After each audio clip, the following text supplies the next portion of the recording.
All right, Castle Rock, episode 6. More questions. Not a ton of answers, but, I do think that we're heading towards some answers in the next episode for sure.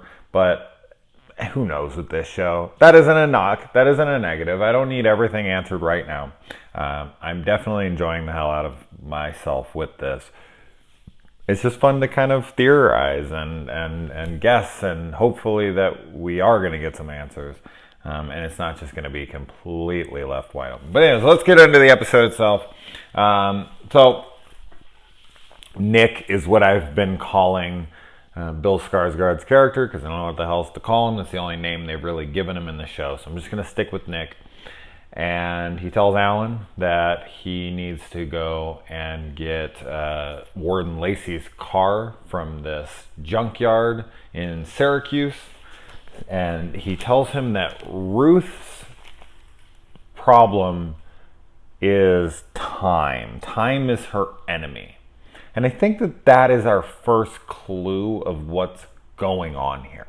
Like with a lot of this, because I do think that this show is going to start messing around with time in some way or another, whether it's time travel or time distortion through alternate realities. Like, we're heading in that direction.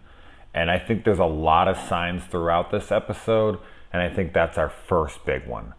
Like, he just outright says, like, time is her enemy. And I don't think that he's getting at, like, she's only got a little time left and she's going to die. No, I think it means that literally. Something is happening.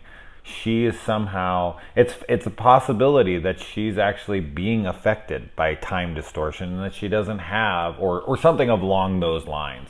Something that had happened and it's messing with her, and she doesn't actually even have dementia.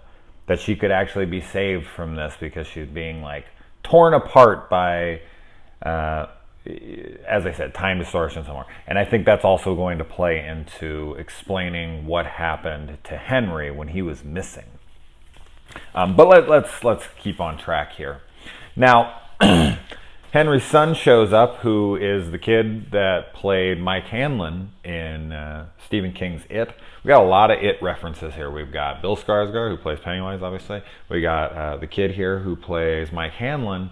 And then Nick is taken to Juniper Hills, which is where Henry Bowers goes in It as well. So a lot of It references throughout here, reoccurring actors, and I thought that was pretty cool. Now, when they get there, the bird drops dead in front of them, and you're thinking, okay, that's Nick, right? But he says that was the second one this week, I think, is what I think. He definitely said something about another bird or multiple birds dying before Nick even got there.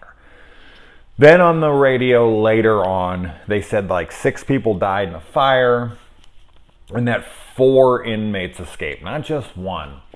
So now we know Nick was one of them because he ends up at Ruth's house.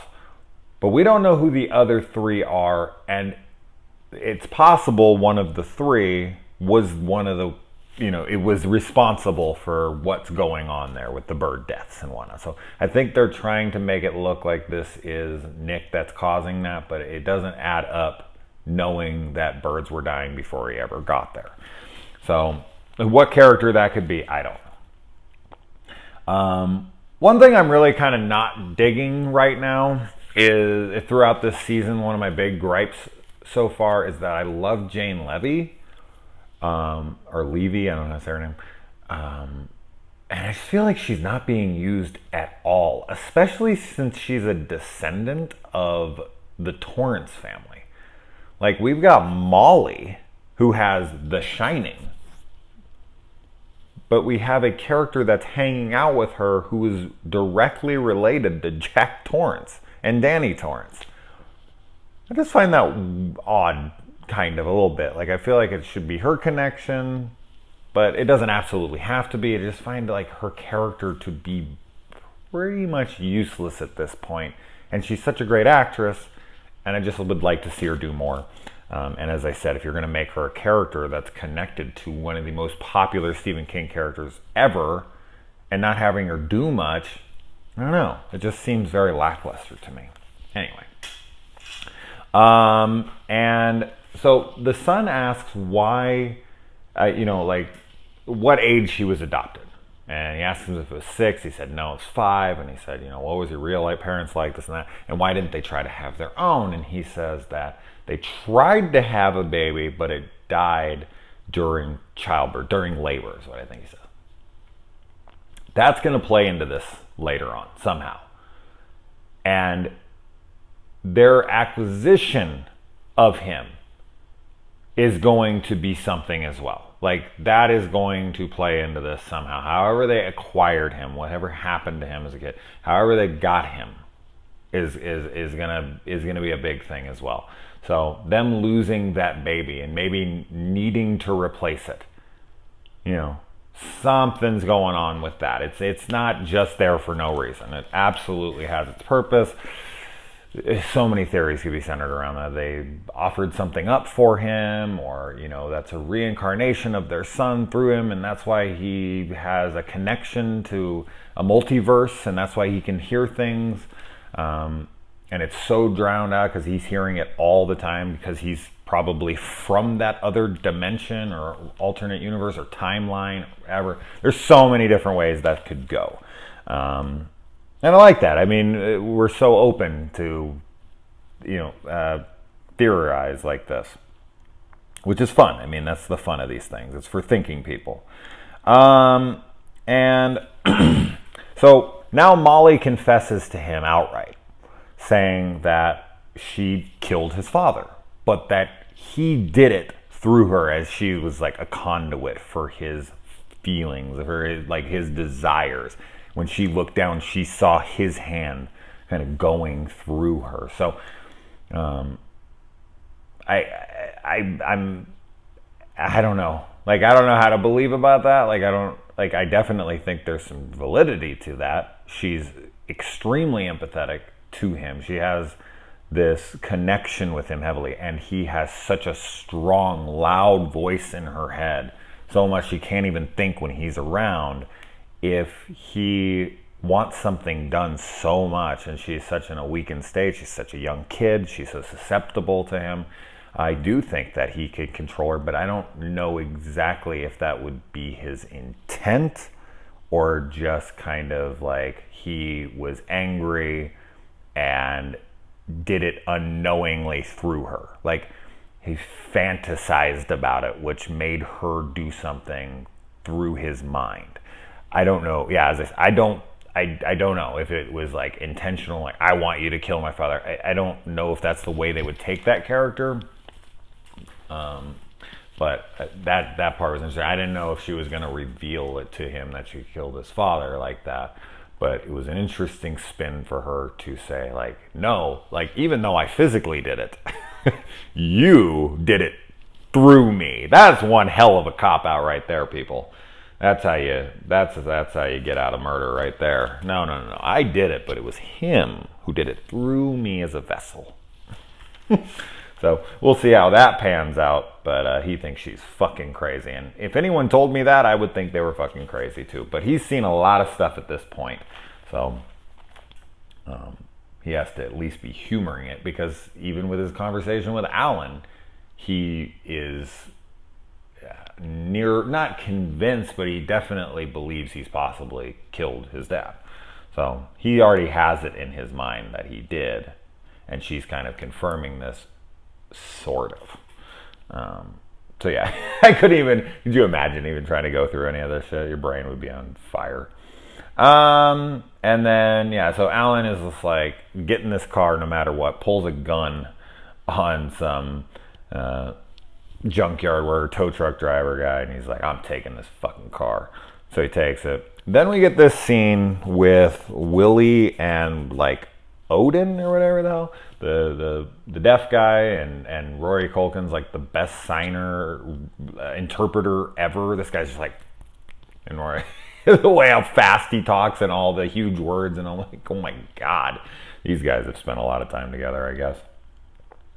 But they say that they're out there and they are listening for what they refer to as the voice of God, which I think that makes sense that it would be named the voice of God, because, Henry's father, who was part of what they were doing out there was a priest. So he would interpret it as the voice of God. That doesn't mean that it's the voice of God. That's just how a person who's of faith would interpret hearing voices out in the woods that seemingly was coming from nowhere. So I think that all adds up and makes sense. And he shows him this soundproof room where he should be able to fully hear this voice through what they call the filter. And he refers to it as the schism. And a schism is kind of a rip between dimensions and time and whatever. So that also further adds to like something's going on with time. That would also explain how Henry seems to be completely untouched by the elements. Like he has no exposure on him after being out in the freezing cold for 11 straight days by himself. Like he was trapped in between. Maybe he was only out there for a minute. Like he doesn't remember any of it. So he could have went through this path doorway and been there for a minute. Or he could have been back there doing something for weeks and then just, was eating and being fed or whatever. Like anything could have happened on the other side of this rip, this schism. And when he came back, he said that he has always been hearing this ring. He's been hearing it as a kid. He was hearing it later on. He's always been hearing. So this voice of whoever this thing is on the other side. Because that's what I'm going to guess. That's my theory here. There's something on the other side of this schism that is calling to him, and it's possibly because he came from there, and they want him back. There you go. That's a guess. Who knows if that will actually be. And then, so he gets locked in that room, and he starts to have like this hallucinatory trip where he's seeing all sorts of wacky shit. I do think he's going to come out of there and he's going to know a little bit at least, but who knows with this show. I mean, he had that really weird shit said to him by that guy he went to confront, the barber, who was like, I never touched you. And then that's not even brought up again. Like that hasn't even been touched on yet. And that was a big thing. Like that guy was basically admitting like, yeah, I saw you. Like I knew you were in there, whatever, but I didn't touch you. And it's just dropped. Like, so we might just see him and he might just be out of there and he might not even address it for a while. I don't know. I hope they don't do that. I definitely want to see him escape. But he locked it like a freaking safe at a bank. So he has that thing locked up tight. But he wants him in there so he can hopefully interpret what he's not saying. And he tells him that he's going to can't remember what the words were, but he's gonna deafen Willie, Rory Colton's character. And he's like, you deafened yourself? And he's like, no, I perfected myself, I think, or I made myself perfect or something. So blocking out sound. So I'm guessing he deafened himself so that he could further hear the voice better. So he didn't have to go into a filter. He basically created a filter on himself by deafening himself. So no sound, just like the room, and now he's a better, conduit for hearing the voice of God. He is a filter. And with sign language and Rory, he can talk to him. I guess he just wants to deafen him so that he can also hear it as well. Maybe if you're deaf, you have a better chance of hearing it, but couldn't he just go in that room to see if he's a conduit or if he can hear it at all, or I don't know. And now Alan comes back, and because Nick comes back and Ruth is in there and she's making dinner, she looks over and she sees him and he's wearing like the burial outfit of her husband or whatever. And then we cut to the present, and Nick's sitting outside and he talks about raising a monument to Lacey, but like chastises him for leaving him in the trunk. So he holds a lot of anger or something towards Pangborn, but doesn't seem to have that many issues with Lacey, who kept him in prison for so long. But anyway, so what we see is him bleeding, and there's blood all over him anyways, but it looks like it's coming from him. if Ruth was dead, we would have saw her body. I mean, that's just how, if someone doesn't die on screen, we know the rules of that in these shows. Like, if they don't die on screen, they're not dead. So I think she protected herself and hurt Nick. Like, he let that blood look like it was coming out of him. It didn't look like it was on him. If you look, it's coming from under his jacket or shirt or whatever. It's coming out of him, from what I can tell. And there's blood everywhere, but I think it's just his blood. So he fought her off. And now what he wants the car for, I have no idea. I mean, it could be a few different things. I mean, you know, it could have Freddy's remains in it.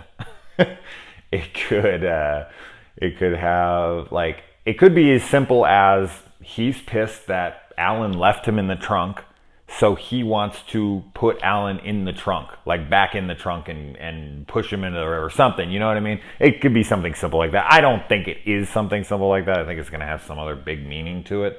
But I was thinking about that, like, well, maybe he just wants to put him in the trunk where he left him and, like, bury him in there. That would be poetic justice, right? For him letting it, like, a kid stay in the trunk and not. So, I don't know. I was thinking about that, but what else could possibly be in that car? There's some item in some kind of, I don't know, something he left in the trunk when he was in there. Maybe he stuffed something up in there and he's got to get it out. I mean, that would kind of make sense because he was up in that trunk and maybe he stuffed it somewhere where no one would ever look. I don't know. But he needs that car, but he doesn't seem to be really sticking to what he said, like, I can save her, and then he goes in the house. But she attacked him. Like, I don't know. Like, we didn't really see him do anything to her. So she might have just freaked out by seeing him, went off on him, and he was just like, bitch attacked me. I don't know what to tell you.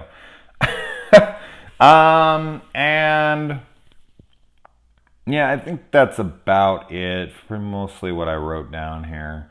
But yeah, I definitely don't think Ruth's dead. I hope that we get some real solid answers from Mike's hallucinatory trip, that he's going to come out of there knowing something more. And can we get something from fucking Jane Levy, please? I thought I saw one other connection to Stephen King, but maybe I didn't. Thought I had it written down in here.